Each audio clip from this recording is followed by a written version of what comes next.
Almost 28 years later, the murder of JonBenét Ramsey is still unsolved. Had she lived, the child beauty queen would be 34 now. 48 Hours correspondent Erin Moriarty has been covering this case since 1999. And in a recent interview with JonBenét's father, he held out hope the case can be solved. John Ramsey is asking the Boulder, Colorado Police Department to do whatever it takes to bring the killer of his daughter to justice.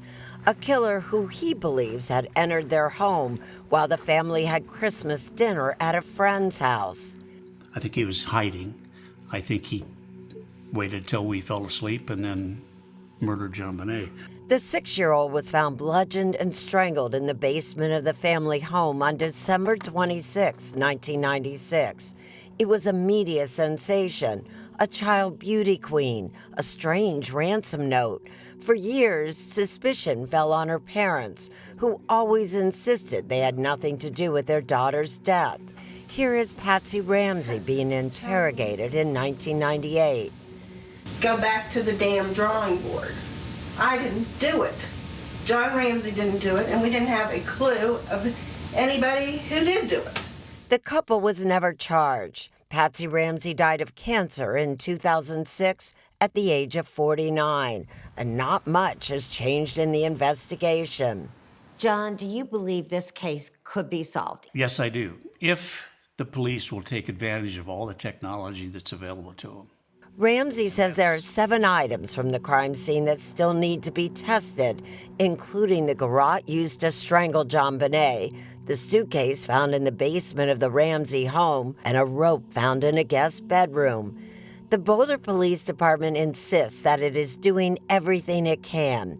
In November 2024, it released a statement which said, "The assertion that there is viable evidence and leads we are not pursuing, to include DNA testing, is completely false."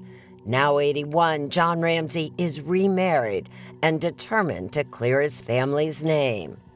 All right, 48 Hours correspondent Erin Moriarty joins us now. It is so good to have you here in Studio 57. So, since there is DNA, why haven't investigators used genetic genealogy to try and identify the killer? I mean, that's a really great question. There is DNA.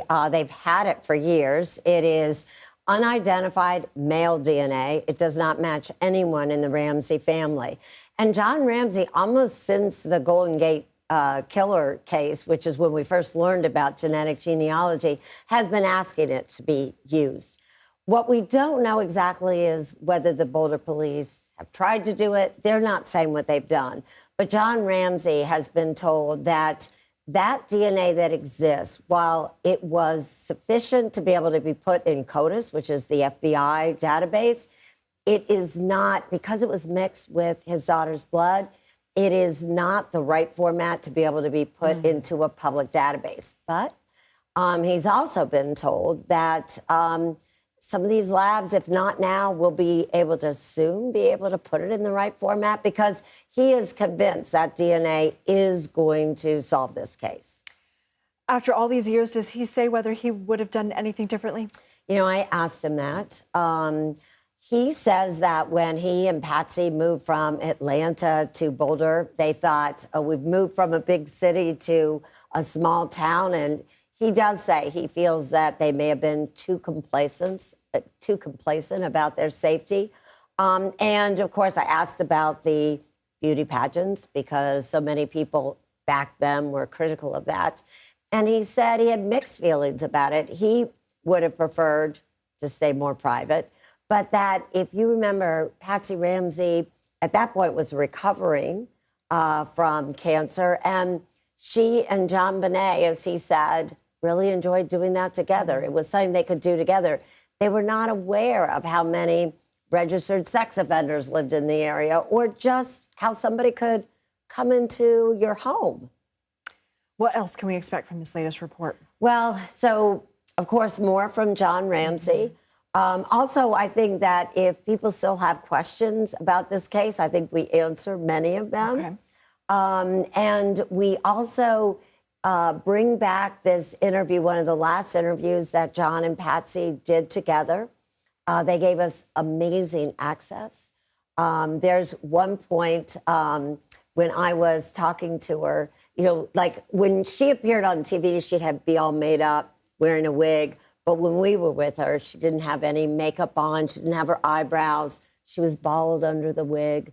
And she would talk about what she was going through, but how none of that was as tough as losing a child. We can all understand that. Erin Moriarty, thank you so much. And you can watch Erin's report, The Search for JonBenét's Killer, on 48 Hours tomorrow night at 10, 9 Central on CBS and streaming on Paramount+.